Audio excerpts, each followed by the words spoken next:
Hi guys, I miss you. I hope everyone is doing good.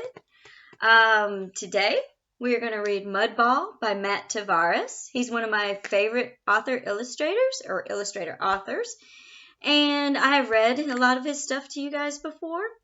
Well, Mudball is about a guy named Andy Euler, and Andy was a 1903 Major League Baseball player, and he wasn't very good. He wasn't good at all, and we probably wouldn't even know his name to this day if it weren't for one rainy day. And let's find out what happened. Mudball by Matt Tavares.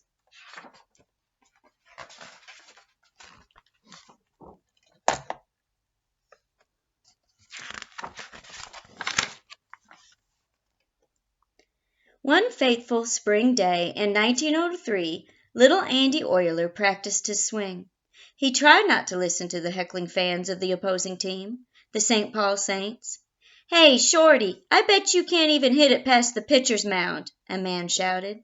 "Yeah," sneered a little girl, "my grandmother can hit it farther than you." Andy wondered if maybe, just maybe, they were right. After all, he was the shortest player on his team, the Minneapolis Millers, and in the whole league. Even worse, he just couldn't seem to get a hit, no matter how hard he tried. "Maybe it's time for me to quit," thought little Andy Euler, as a cold drizzle fell from the gray sky. The Minneapolis Millers trailed the St. Paul Saints by 3 runs. They were down to their final out. The bases were loaded, and little Andy Euler was their only hope. Just as he stepped into the batter's box, it began to pour. "Time out!" yelled the umpire. "Wait until the storm cloud passes." But the rain kept coming, and within minutes the infield had turned to mud, and the field was spotted with puddles. "Play on!" the umpire finally yelled. He was hoping for one quick out, and with little Andy Euler up, he knew the chances of that were good. Andy's cold hands trembled as he tightened his grip on the bat. "Bring us home, kid," shouted Maloney, taking his lead off first. "Just keep your eye on the ball," yelled Yeager, standing ankle-deep in a puddle, just left of second base. "And whatever you do, don't strike out," growled Slugger McCreary, wringing out his jersey at third. The pitcher wound up and fired a fastball, but the wet ball slipped as it left his hand and went hurtling straight toward little Andy Euler's head. "Look out!" yelled Maloney. "Duck!" screamed Yeager, covering his eyes. "And don't strike out!" shouted McCreary. Andy braced himself, but just when he expected the ball to hit him, he heard the unmistakable sound of ball against bat. Crack! Somehow Andy's bat had hit the ball. Everybody heard it, but nobody saw where it went. Little Andy Euler took off for first. "He popped it up," the catcher shouted. "I saw the ball go straight up."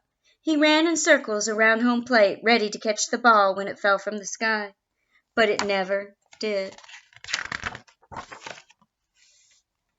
"I think it's in this puddle," the first baseman shouted. "I saw it land right here."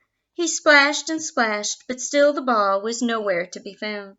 Meanwhile, Slugger McCreary strutted across home plate. The score was 3-1. "Euler stole the ball! Check his pockets!" the Saints fans yelled. Andy raced toward second, but the second baseman stood in his way. "Come here, you little thief," he growled. The second baseman dove, but Andy jumped right over him. He rounded second and headed for third as Yeager slid safely home.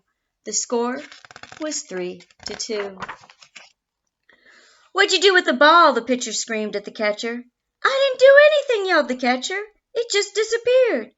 As they were arguing, Maloney slid between them and crossed home plate. The score was tied. Andy tagged third and headed for home, but the muddy second baseman was hot on his trail.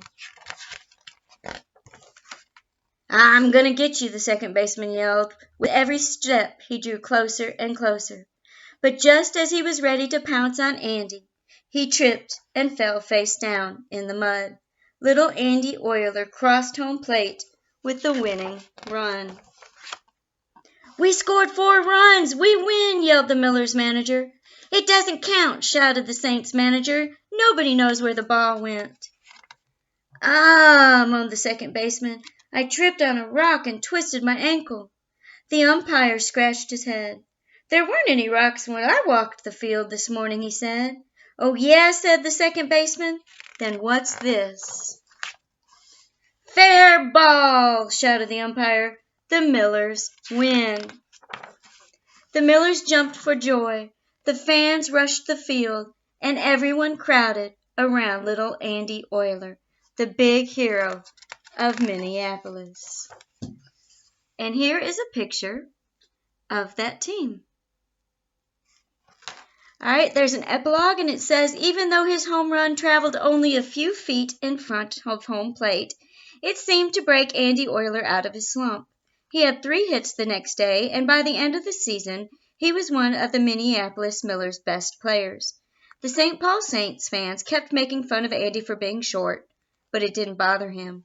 He knew that he didn't have to hit the ball over the fence to help his team. He just had to play hard and have fun.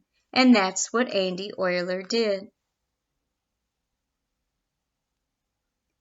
And even on days when he couldn't seem to get a hit, no matter how hard he tried, Andy loved playing for the Millers, and the fans at Nicollet Park loved watching him play. Andy Oiler never did hit another home run, but while other records have come and gone, no player has come close to doing what he did on that muddy day back in 1903. When the shortest player in the league became a hero by hitting the shortest home run in baseball history. All right, guys, so Andy's hit, the shortest home run on record, has become the stuff of legends. We can learn from him. Never give up. Don't quit. You never know what's going to happen. All right, guys, I hope you liked that story. And I have found more information for you. So if you click on the next step on Ren Web, you're going to see some more surprises. Thank you. See you next time.